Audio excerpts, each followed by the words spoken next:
자, 기계공작법 4장 절삭 가공에서 다섯 번째 절삭 가공용 공작 기계 중에 밀링 머신에 대해서 알아보겠습니다. 자, 우리가 이제 밀링 머신은 우리가 아주 다양한 면을 가공할 때 주로 사용되는 공작 기계다 이렇게 하시면 되는데, 자, 먼저 밀링 머신은 밀링 커터를 회전시키고 테이블 위에 고정한 공작물에 이송을 주면서 절삭 가공하는 공작 기계를 우리가 밀링 머신이다 이렇게 얘기합니다.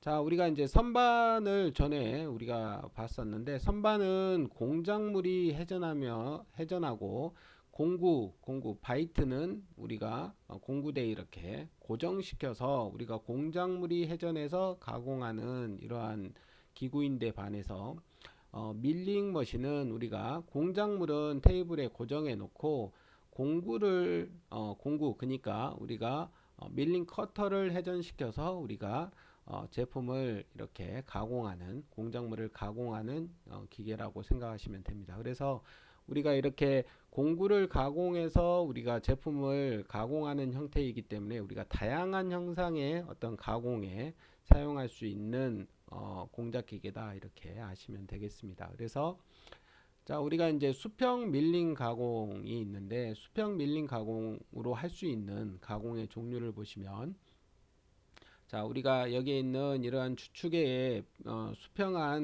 수평하게 이렇게 밀링 커터를 수평한 축에 밀링 커터를 놓고 이렇게 가공하는 방식의 수평 밀링 가공으로는 우리가 이제 이러한 수평 가공이라든가 측면 가공, 그 다음에 홈을 가공한다든가 아니면 절단을 한다든가 아니면 어떠한 총형을 한 번에 이렇게 가공한다든가 아니면 나선 홈을 가공하는 이러한 가공 등을 할 수가 있습니다.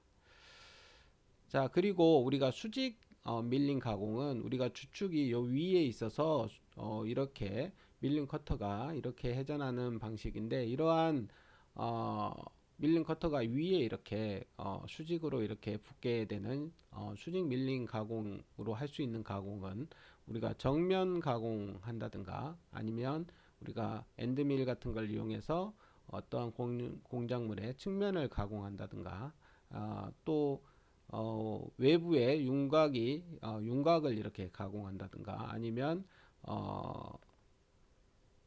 그 각 밀링 커터를 이용해 가지고 이렇게 경사져 있는 이러한 경사면을 가공한다든가 아니면 키홈 엔드밀을 이용해서 그 축이나 이런 데에 우리가 키가 들어갈 수 있는 홈을 가공한다든가 아니면 우리가 일반적으로 이렇게 평평한 면이 아닌 어떠한 이렇게 그 곡면이 있는 어떠한 면을 가공하는 이러한 가공 등을 할 수가 있습니다. 그래서 우리가 밀링 머신은 우리가 산업 현장에서 우리가 다양한 이러한 그 면들을 가공할 수 있기 때문에 상당히 많이 사용되고 있는 공작 기계다 이렇게 아시면 되겠습니다.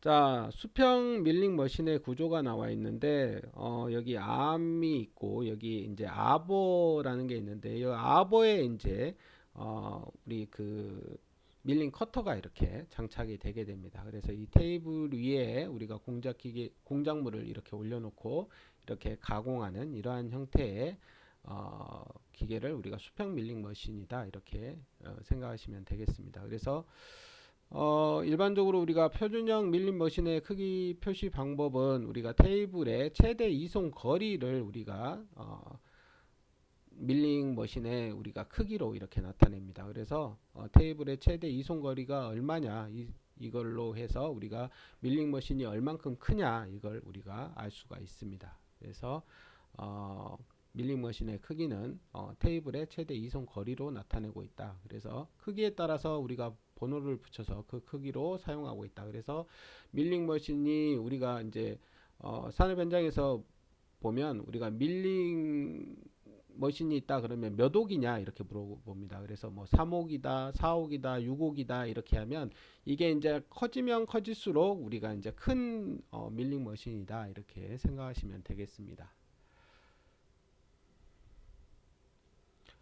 자, 그 다음에 이제 분할대입니다. 분할대는 우리가 밀링 가공에서 공작물의 원주를 등분 가공하거나 또는 곡면 또는 나선형 홈을 가공할 때 사용되는 부속 장치다 이렇게 생각하시면 되고, 여기에 나와 있는 것들이 이제 분할대의 종류들을 이렇게 나타내고 있습니다. 여러분들이 참조하시면 될 것 같습니다. 자, 다음은 아버의 구조가 나와 있는데, 자, 아버의 구조에서 보시면 우리가 이제 수평 밀링 머신에 우리가 이제 밀링 커터를 장착하는 이러한 기구를 우리가 아버라고 합니다. 그래서 여기에 보시면 T1은 그 신형 테이퍼 생크, 그 다음에 D 부분, 여기 부분이 바로 이제 밀링 커터가 여기에 이제 장착된다는 얘기입니다. 자, 그 다음에 이제 F 부분은 필렛 부분이고, B 부분은 요크, 청동 베어링 끼워 맞춤 칼라, 그 다음에 T2는 구형 테이퍼 생크, 그 다음에 Y 부분은 Y 부분은 요크, S 부분은 그 다음에 필렛 보호 칼라, 그 다음에 C 부분은 규정 칼라, 이렇게 아버의 구조가 나와 있으니까 여러분들이 참고로 보시면 될 것 같습니다. 자, 그 다음에 이제 밀링 바이스가 나오는데, 우리가 일반적으로 이제 가공을 하기 위해서 공작물을 고정시키는 바이스가 있는데, 자, 이러한 바이스의 종류도 보시면 행식 바이스, 그 다음에 회전식 바이스, 그 다음에 회전은 이제 공작물을 이렇게 회전시킬 수 있는 이러한 바이스고, 만능식 바이스는 회전도 되면서 이렇게 경사면에 이렇게 경사도 이렇게 줄 수 있는 이러한 바이스다 이렇게 생각하시면 되겠습니다. 그래서 일반적으로 우리가 테이블에 공작물을 고정시키는 경우도 있지만, 일반적으로 이러한 바이스를 이용해서 우리가 공작물을 고정시켜서 가공을 하고 있다 이렇게 아시면 되겠습니다. 자, 그 다음에 이제 회전 테이블이 나오는데, 우리가 회전 테이블은 우리가 주로 이제 직립 어, 그러니까 수직 밀링 머신에서 주로 사용하는 장치다 이렇게 아시면 되겠습니다. 그래서 여기에 나와 있는 게 이제 원형, 가경식, 만능 경사식, NC용 회전 테이블 같은 게 여기 종류별로 나와 있으니까 여러분들이 참조해서 보시면 될 것 같습니다. 자, 그 다음에 이제 밀링의 절삭 속도가 나와 있는데, 밀링 커터의 날이 가공물을 통과하는 속도이며, 밀링 커터의 원주 속도가 되므로 밀링 커터의 지름 D와 회전수, 분당 회전수 RPM으로 정해진다. 그래서 밀링의 절삭 속도도 우리가 V는 1000분의 파이 dn 이렇게 해서 구할 수가 있고, 똑같이 단위는 미터 퍼 민, 그러니까 분당 몇 미터 하느냐 이렇게 속도를 나타낼 수가 있습니다. 자, 여기에서도 마찬가지로 V는 절삭 속도를 나타내는 거고, D는 여기에서의 D는 밀링 커터의 지름을 나타내고 있습니다. 그래서 밀리미터로 우리가 입력을 하면 1000으로 이렇게 나눠줘야 절삭 속도를 미터로 나타낼 수가 있습니다. 자, 그 다음에 여기에서 n이라고 하는 거는 밀링 커터의 분당 회전수를 우리가 나타내는 거고, 자, 이렇게 해서 우리가 절삭 속도를 구할 수 있다. 자, 그 다음에 밀링의 이송 속도가 나와 있는데, 자, 우리가 FR은 커터의 매 회전에 대한 이송 거리를 나타내고 있고, 그 다음에 FZ는 커터 날 한 개당 이송 거리를 나타내고 있습니다. 그 다음에 VF는 이송 속도, 그러니까 분당 몇 미리 이송하느냐 이상 속도를 나타내고 있고, Z는 커터의 날수가 몇 개냐 이걸 나타내는 거고, N은 커터의 분당 회전수 RPM을 나타내고 있습니다. 그래서 우리가 FR 커터 매 회전에 대한 이송 거리를 나타내는 FR은 FZ 곱하기 Z다. 그래서 FZ는 커터 날 한 개당 이송 거리 곱하기 커터의 날수 해가지고 우리가 한 번 회전했을 때 우리가 이송 거리가 얼마냐 이렇게 구할 수가 있고, 그 다음에 이송 속도 VF는 우리가 FZ 곱하기 Z 곱하기 N 이렇게 해서 구할 수 있다. 그래서 이송 속도는 커터 날 한 개당 이송 거리 곱하기 커터의 날수 곱하기 커터의 분당 회전수 이렇게 해서 우리가 이송 속도를 구할 수가 있습니다. 자, 그래서 여기에 보시면 이제 공구 재료별로 우리가 고속도 강이냐, 탄소 강이냐, 스텔라이트냐, 아니면 텅스텐 카바이드냐에 따라서 우리가 이송 속도를 여기에 나타내고 있습니다. 그래서 우리가 이제 공구가 좋으면 좋을수록 이송 속도를 이렇게 많이 빨리 할 수 있다. 그러니까 절삭 속도 자체가 이렇게 빨라진다는 걸 이렇게 알 수가 있습니다.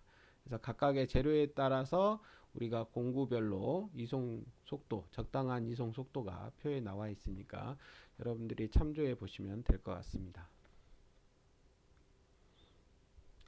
자, 그 다음에 이제 밀링 작업의 절삭 동력 해가지고, 자, 절삭력은, 자, F1은 절삭 방향의 주 분력이고, 여기에 보시면 이 방향이 이제 F1 방향, 그 다음에 F2 방향은 축 방향의 분력. 그래서, 자, 밀링 커터가 있으면 커터의 축 방향의 분력을 F2, 그 다음에 축의 직각인 배분력, 을 F3, 그래서 이렇게 이 방향의 힘을 F3 이렇게 나타내면 우리가 절삭 저항 F1은 AP 곱하기 B 곱하기 KM 이렇게 해서 나타낼 수가 있고, 자, 유효 절삭 동력 HP는 75 곱하기 60 곱하기 1000분의 KM 곱하기 AP 곱하기 B 곱하기 VF 이렇게 나타낼 수가 있다. 그 다음에 절삭 동력 HC는 75 곱하기 60 곱하기 F1 곱하기 VC로 이렇게 나타낼 수가 있고, 이동 동력 HF는 75 곱하기 60 곱하기 1000분의 F2 곱하기 VF로 이렇게 구할 수 있다. 자, 이거는 여러분들이 참조로 이렇게 보시면 될 것 같습니다. 자, 그 다음에 우리가 이제 상향 밀링과 하향 밀링이라는 게 있는데, 상향 밀링이라고 하는 거는 우리가 공구가 밀링 커터가 이제 공작물을 절삭할 때 공구의 회전과 공작물의 이송 방향이 반대인 경우를 우리가 상향 밀링이라고 하고, 자, 공구의 회전 방향과 공작물의 이송 방향이 동일한 방향일 경우에를 우리가 하향 밀링이라고 합니다. 그래서 자, 상향 밀링일 때의 장단점과 상향 절삭일 때, 그러니까 상향 밀링일 때의 장단점, 그 다음에 하향 절삭일 때, 그러니까 하향 밀링일 때의 장단점이 여기 나와 있습니다. 자, 한 번씩 보면, 자, 먼저 이제 상향 밀링일 때 장점은 칩이 나를 방해하지 않는다. 두 번째로는 이송 기구의 백내시를 제거할 수 있다. 세 번째로는 기계에 무리를 주지 않는다. 네 번째로는 치수 정밀도의 변화가 적다. 자, 다섯 번째, 절삭날에 작용하는 충격이 적다. 자, 이렇게 장점이 다섯 가지가 있고, 그 다음에 상향 절삭일 때의 단점이 네 가지가 나와 있는데, 자, 첫 번째, 커터가 공작물을 올리는 작용을 하므로 공작물을 견고히 고정해야 된다. 두 번째, 커터의 수명이 짧다. 그 다음에 세 번째, 동력 낭비가 많아진다. 그 다음에 네 번째로는 가공면이 깨끗하지 못하다. 이러한 단점을 가지고 있습니다. 자, 그에 비해서 하향 절삭일 때의 장점을 보시면 다섯 가지가 있는데, 첫 번째로는 자, 커터가 공작물을 아래로 누르는 것과 같은 작용을 하기 때문에 공작물 고정이 잘 된다.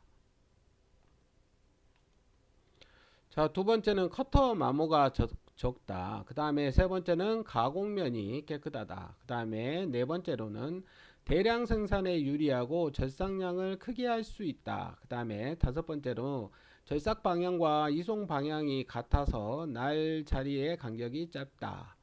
그 다음에 하향 절삭의 단점이 나와 있는데, 첫 번째, 칩이 커터와 공작물 사이에 끼어 절삭을 방해하는 경우가 생기고, 그 다음에 두 번째로는 떨림이 나타나서 공작물과 커터를 손상시키는 경우가 생기고, 세 번째, 백내시 제거 장치가 없으며 백내시 제거 장치가 없으면 작업을 할 수가 없다는 이러한 단점을 가지고 있습니다.